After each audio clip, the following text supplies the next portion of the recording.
말을 잘한다는 것은 자기를 번드르르하게 잘 보이는 것, 이게 말을 잘하는 게 아닙니다. 말을 잘하는 사람과 말을 장황하게 하는 사람의 차이에 대해서도 꼭 아셔야 돼요. 장기적으로 말을 잘하는 사람이 되는 요거는 딱 세 가지예요. 하나는,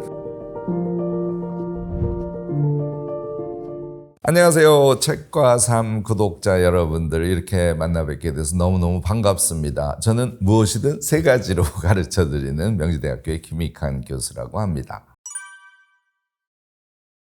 우리 모두 말을 되게 잘하고 싶지 않습니까? 그런데 제가 좀 이 얘기를 할 때마다 답답한 게 있어요. 말을 잘한다는 것은 자기를 번드르르하게 잘 보이는 것, 이게 말을 잘하는 게 아닙니다. 여러분들 생각해 보면 금방 아실 수 있는데, 말을 호감 있게 잘한다는 것은 그 말을 듣는 사람에 대한 사랑의 표현을 하셔야 돼요. 그러니까 사랑합니다 이런 얘기가 아니라 마음속으로 그에게 이 소중한 얘기를 사랑으로 전하려고 하는 마음이 이만큼 있어야 돼요. 이게 첫 번째 조건입니다. 두 번째는, 그러면 태도만 되면 될까요? 아니죠. 내용이 충분히 좋아야 말을 잘하는 사람이 될 거 아닙니까? 그런데요, 말을 잘하기 위한 내용의 정리는 막 노트하고 막 외우고 이렇게 말해야지 저렇게 말해야지 하고 준비한다고 꼭 되는 건 아닙니다. 우리 모두는요, 여기에 잠재성이라는 걸 갖고 있어요. 우리가 경험한 거, 사람들과 대화한 거, 책 읽은 거, 또 학교 때 공부한 거, 기타 등등, 이것이 이 안에 꽉 들어 있어요. 그런데 이것을 우리가 어떻게 끄집어내서 그것을 말이나 글로 활용할지, 이 부분을 우리가 잘 모르는 거예요. 여러분들께 이 부분 주의 말씀을 꼭 드리고 싶은데, 말을 잘하는 사람과 말을 장황하게 하는 사람의 차이에 대해서도 꼭 아셔야 돼요. 여러분들 가능하면 임팩트 있게 짧게 팍 하고 얘기할 수 있어야 됩니다. 말을 번드르르하게 장황하게 불필요하게 길게 이렇게 하지 않도록 주의하면서, 오늘 제가 말씀드린 사랑 전하기, 그리고 딱딱딱 정리된 생각 패턴 같은 것을 몸에 붙이기, 이 두 가지를 꼭 해보시기 바랍니다. 제가 기록학자니까 생각을 정리하는 게 좀 독특하지 않을까요? 제가 먼저 여러분들께 강조하고 싶은 것은, 이 생각을 정리하려면 생각력이라고 해요. 이게 기본적으로 우선 어느 정도는 발달되어 있어야 합니다. 책을 읽었어요. 책을 한 개 장 정도 읽었는데, 이 책에 이런 얘기 저런 얘기 저런 얘기 저런 얘기가 들어있구나 하는 것을 쭉 생각을 이어서 하실 수 있어야 되는데, 책을 읽고 무슨 내용인지 머릿속으로 상기를 하려면 한 가지 생각나고 그 다음으로 생각이 이어지지 않아요. 이게 이제 다 생각력이 아주 낮은 수준에 머물러 있기 때문에 그렇거든요. 이런 걸 안 하시니까 당연히 생각력은 퇴화되기 마련입니다. 이게 엄청 어려운 것 같은데요. 여러분들 재밌게도 한 일주일만 해도 생각력이 쑥 크는 걸 느끼실 수 있고요. 우선 여러분들이 삶을 살아갈 때 꼭 필요한 어떤 생각의 주제에 대해서, 그게 되게 중요한 것 같아요. 하면 꼭 메모를 해 두시기 바랍니다. 우리가 경쟁 사회에서 내가 경쟁에 너무 휘둘리고 사는 것 같아, 이런 생각이 들었어. 그러면 경쟁이라는 단어를 하나의 생각의 소주제로 설정을 하시라는 거예요. 아까 제가 꿈과 돈 이런 것들도 소주제라고 말씀을 드렸죠. 또 우리가 도대체 어떤 진짜 욕망을 갖고 있는지, 내 인생의 중심은 자신의 욕망을 자유케 하는 것이 인생의 중심 아닙니까? 욕망이란 것은 무엇인지 등등 주제가 너무너무 많아요. 그래서 주제를 먼저 설정을 했어요. 그게 첫 번째입니다. 그 다음에 생각을 조금 자유롭게 쭉 한번 나열을 해보는 작업을 꼭 해보시기 바래요. 요거는 메모도 좋고 포스트잇 같은 거를 쓰셔도 좋습니다. 그러면 내가 경쟁에 대해서 어떻게 생각하는지 마인드박스로 정리한다고 생각을 해봅시다. 그럼 먼저 제가 나열을 해보라 그랬지 않습니까? 경쟁이라는 상황 때문에 내가 힘들었던 거, 이런 거 쭉 써보시고요. 또 어떨 때는 내가 참 잘 대응한 거, 또 그런 대응을 하면서 내 마음에 무엇이 떠올랐는지 등등을 두서없이 그냥 메모를 쭉 하시는 거예요. 나는 경쟁에 이기려는 생각이 무지하게 강해가지고 몸에 힘을 줬더니 나는 그 경쟁에서 사실은 실패하고 말았어. 벌써 세 가지 이슈가 나왔어요. 경쟁을 내 삶의 중심에 놓을 건지 말 건지, 경쟁을 하기 위해서 내 능력을 키워가려고 할 때 힘을 주는지 마는지, 경쟁에 승리하고 패배하는 건 무엇인지, 이런 주제가 벌써 튀어나옵니다. 여러분들이 메모를 쭉 하다 보면 경쟁과 관련된 하위 주제들이 다양합니다. 다양하게 나오게 됐어요. 약간의 반복 훈련이 필요합니다. 지금 말씀드린 대로 그것을 세부 주제로 조금 이렇게 묶어보는 작업을 하시는 거예요. 이걸 우리가 분류라 그래요. 나열한 걸 묶는 거를 분류라고 합니다. 기록하기 ABC에 해당하죠. 그렇게 해서 경쟁이라는 주제에 대해서 나는 이런 생각이에요, 저런 생각이에요, 이런 것들을 좀 구체화시켜 봐야겠네 하는 단계까지 이르시는 거예요. 이거 모두 메모 방법을 쓰십니다. 그렇게 한 다음에 예를 들자면 경쟁이라는 주제와 관련해서 우리가 능력의 상대 비교 같은 걸 하지 않습니까? 그러니까 능력의 우열이 있는 것인지 아니면 능력의 다양성이 있는 것인지 이런 주제들을 여러분들 떠올리실 수 있을까요? 이렇게 하위 주제를 떠올리신 상태에서 거기에다가 자신의 경험에 기반해서 이 생각은 이 방향으로 생각하는 게 좋겠어. 어떤 바람직한 지향 같은 것을 같이 메모를 해보시는 거예요. 얘를 메모하면 경쟁에 대한 여러분들의 인생관을 정리할 수 있게 되는 겁니다. 이런 프로세스를 거쳐서 여러분들이 자신의 생각 정리를 꼭 해보시기를 바라고요. 교수님 여기까지 얘기를 들었더니 되게 좋은 것 같긴 하지만 뭔가 혼자 하기는 되게 힘들 것 같아요. 맞아요. 혼자 하기 처음에는 쉽지가 않습니다. 그래서 일종의 간단한 토론회 같은 것을 여러분들이 꼭 해보시길 권하는데요. 가족이 하셔도 좋고 아니면 제가 운영하는 아이캔 대학 같은데 이런 데는 와서 수강을 하시는 분들이 무지하게 많거든요. 막 1000명씩 된단 말이에요. 그러니까 그 1000명이나 되는 단톡방에 들어가서 4번 정도 줌으로 모여서 같이 토론할 사람 이렇게 사람을 모으지 않습니까? 이런 제안을 하시면 무지하게 금방 사람들이 모여요. 새로운 얼굴을 보지 못한 사람들과 얘기하면 훨씬 더 여러분들이 자유롭게 자신을 표출하실 수 있거든요. 이렇게 하시면 여러분들 비교적 쉽게 우리의 인생관을 정리할 수 있답니다. 이 마인드박스를 풍요롭게 만드는 방식이 뭐가 있는지 얘를 체크를 하시면 장기적으로 말을 잘하는 사람이 되는 내용적 측면에서의 자기 수련의 방법을 익히실 수 있을 것 같은데요. 요거는 딱 3가지예요. 하나는 뭘까요? 당연히 책 읽고 유튜브 보고 강의 듣고 하는 거예요. 지식의 인풋 과정입니다. 이것을 평상시에 너무너무 즐겁게 하셔야 돼요. 제가 즐겁게 해야 된다고 미리 말씀을 드리는 이유는 이거를 욕심을 내서 막 내가 지식인이 돼야지 지식을 막 달달달 외우시고 이러신 분들 계세요. 그거는 자기 것이 되지 않습니다. 장기 기억에 남지 않아요. 그래서 편안한 마음으로 궁금한 것에 대한 자신의 새로운 지식을 인풋하는 작업. 얘를 평상시에 좀 적극적으로 재미있게 해주셔야 되고요. 2번째는 자기가 안 지식은 행위하나요? 행위하지 않나요? 여러분들 꼭 행위를 하셔야 돼요. 머릿속으로만 뱅뱅뱅뱅 도는 거 그게 체계적인 생각으로 정리되지 않는 것은 인지학습의 결과로만 갖고 있기 때문에 그래요. 그것을 경험으로 바꾸어줘야 돼요. 행위를 하시라는 거죠. 그래서 인지학습한 것이 경험학습의 방식으로 더 자신의 몸에 착 달라붙는 상태. 요거를 여러분들이 꼭 가지셔야 됩니다. 3번째 여러분들이 수련하셔야 될 것은 평상시에 그것을 자녀분들이나 또는 가까운 친구들이나 이런 분들에게 적극적으로 전하고 가르치려는 그런 사랑의 의지를 갖고 계셔야 돼요. 이 3가지가 합쳐지면 여러분들이 평상시에 갖게 되는 생각은 아주 체계화되고 정리될 뿐만 아니라 쉽게 밖으로 끄집어낼 수 있는 그런 상태가 될 수 있습니다. 이것은 평생 여러분들의 몸에 갖춰야 될 아주 중요한 생각 수련의 핵심이다. 이렇게 정리해 두시기 바랍니다. 장기적으로 말을 잘하게 되면 또 하나는 말하는 뇌회로를 뚫어주셔야 돼요. 그래서 제가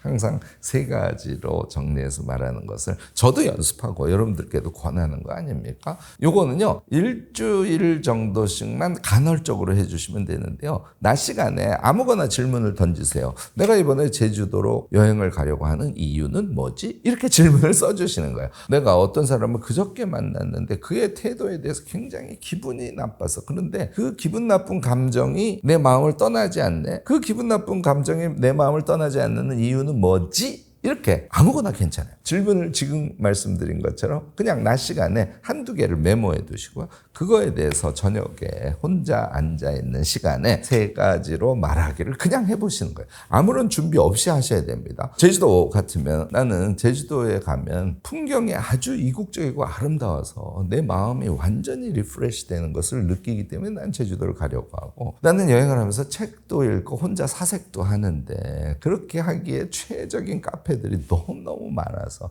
나는 이 세 가지 이유 때문에 제주도로 여행을 가려고 해. 이렇게 얘기를 해보시라는 거예요. 매일 한 가지 내지 두 가지, 세 가지로 말하는 연습을 해주시지 않습니까? 그러면 말문이 트인다 그러는데 이거는 정확하게는 말문이 아니고 뇌회로 나의 생각을 정리해서 말로 표현하는 그 뇌의 회로가 뻥 뚫리는 걸 의미해요. 무엇이든 세 가지로 말하는 것을 일주일 정도씩, 1년에 두세 번 정도 여러분들 연습을 해보시면 여러분들은 평생 엄청 설득적이고 사랑의 말을 잘 전하는 그런 호감형 인간, 지적인 인간, 이런 사람이 될 수 있을 겁니다.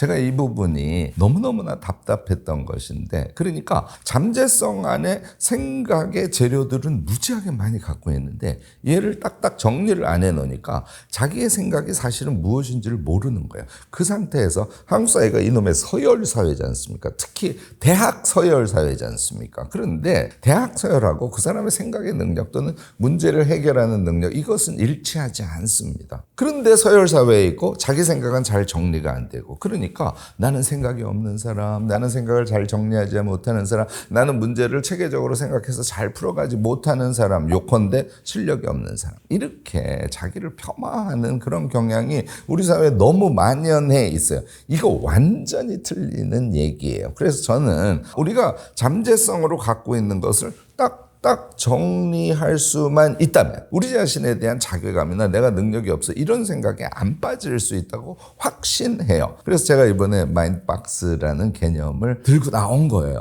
우리가 생각을 이렇게 상자에 딱 경납시켜서 거기에 정리된 상태로 갖고 있어. 한 개로는 안 되겠죠. 제가 이번 책에서는 16개의 마인드박스를 여러분들께 제안했는데요. 이런 핵심이 되는 생각의 종류에 따라서 자신의 생각 패턴을 딱 갖고 있지 않습니까? 그러면 우리가 생각을 정리하는데 엄청 큰 도움이 됩니다. 제가 엉뚱한 예를 들어볼까요? 마트에 갔어요. 돼지고기를 살까 소고기를 살까? 여러분들 어떻게 결정하세요? 내가 소비에 대한 마인드박스를 갖고 있지 않습니까? 그러면 오늘은 돼지고기, 오늘은 소고기, 이렇게 정할 수 있어요. 이 소비에 대한 마인드박스 같으면 나의 요구 소비, 그러니까 내가 원하는 것을 소비하는 것하고요. 그 다음에 페르소나 소비 같은 것이 있어요. 다른 사람에게 보여주는 거죠. 자기가 그게 무조건 좋다라고 착각하고 있는 생각에 의한 소비가 있어요. 또 소비를 할 때 당연히 자신의 수입과 합리적 소비라는 것의 생각들이 있어야겠죠. 저는 사실은 환경이라는 것을 또 생각합니다. 이런 것처럼 여러분들은 여러분들 나름대로 생각 상자에 핵심 요건으로 집어넣을 부분들이 있으실 거예요. 그래서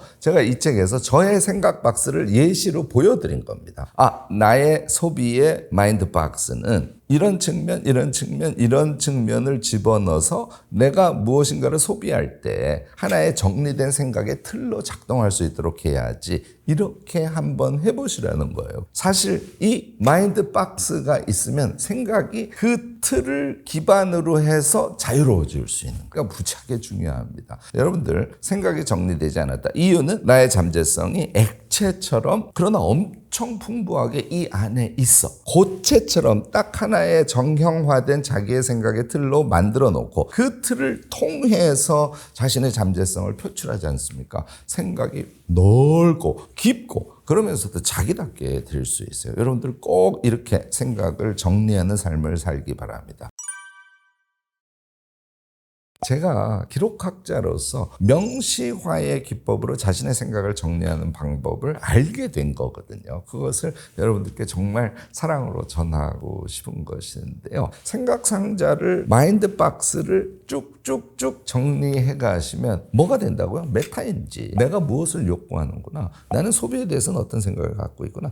나는 타인과의 관계에 대해서, 사랑에 대해서는 어떤 생각을 갖고 있구나. 나는 가족을 어떻게 생각하고 있지? 등등. 그것의 자기식의 생각이 무엇인지를 정리해 보는 것. 이게 메타인지의 가장 핵심이 되죠. 요컨대 자기를 알 수 있게 되는 거예요. 우리가 나다운 인생을 살아가고 내가 주관자로서 자신의 인생을 살아가려고 할 때 첫 번째 필요한 게 자신을 아는 거예요. 사실 여러분들의 꿈이 뭐세요? 여러분들 뭘 좋아하세요? 심지어는요, 취미가 뭐세요? 이렇게 여쭤봤을 때 대답 못 하시는 분들이 너무너무 많습니다. 이 메타인지가 되지 않으면 우리는 우리 인생을 나답게 멋지게 살아가는 거 완전 불가능해요. 따라서 마인드박스는 여러분들의 삶의 필수입니다. 약간 어렵다고 처음에 생각되긴 하지만 시도를 해보시면 재밌고 생각보다 어렵지 않습니다. 마인드박스가 하나씩 정리되어 가는 것에 기쁨을 느낄 수 있어요. 얘가 출발이에요. 자, 그러면 내가 나를 정확하게 알아서 나의 욕망도 알고 나의 꿈도 알고 내가 어떤 현상들에 대한 해석 방법으로 이런 경향을 갖고 있어. 이런 것들을 다 알아서. 그렇다고 여러분들 마음대로 할 수 있나요? 그렇지 않죠.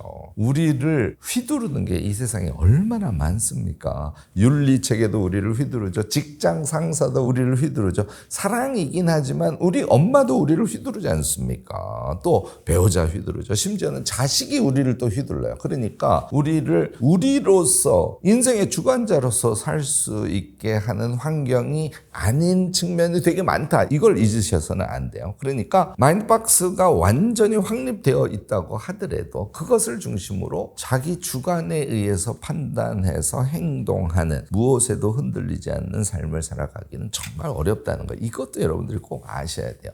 우리가 우리의 인생을 한번 쭉 뒤돌아보세요. 그러면 여러분들이 주관자가 돼서 나의 선택, 나의 결정, 나의 의지에 의해서 여태까지 인생이 이루어졌던가요? 그렇지 않습니다. 인생이라는 것은요, 또 우리가 무엇인가를 행위한다는 것은 자신의 주관, 자신의 개성, 자신이 하고자 하는 것, 얘가 한 덩어리가 있고요. 우리가 존재하는 세상을 구성하는, 이걸 이제 보통 구조라고 하는데, 그런 구조가 작동을 해요. 이제 철학의 주체와 구조의 관계가 엄청 오래된 중요한 논쟁의 지점이기도 하죠. 세 번째는 역시 우연 같은 거예요. 기회 같은 거죠. 내 생각이 있고요. 구조가 작동하고 어떤 기회가 와. 이것의 결합에 의해서 우리의 인생은 이루어졌다는 걸 우리의 과거를 쭉 돌아보면 금방 아실 수 있습니다. 여기에서 나는 나의 주관과 구조를 어떻게 결합시킬 건지 이런 생각을 갖고 계셔야 돼요. 이건 제가 자주 예시를 드는 게, 우리 기업 컨설팅 할 때 제일 앞에 뭐부터 해요? SWOT 분석, SWOT라는 것은 Strength, 나의 강점, W, weakness, 나의 약점, 이런 거지 않습니까? 이거는 나의 주체적인 조건을 의미해요. 그 다음에 뒤에 OT, O는 opportunity니까 나에게 주어진 기회 요인이고, T는 threat이니까 나의 위협 요인이지 않습니까? 이 두 가지는 객관적인 상황 또는 구조예요. 그래서 기업을 컨설팅 할 때도 자신의 주체를 고려하고, 그 다음에 그 주체와 그 주체에 영향을 미치는 구조의 작동, 이 두 가지를 같이 고려해서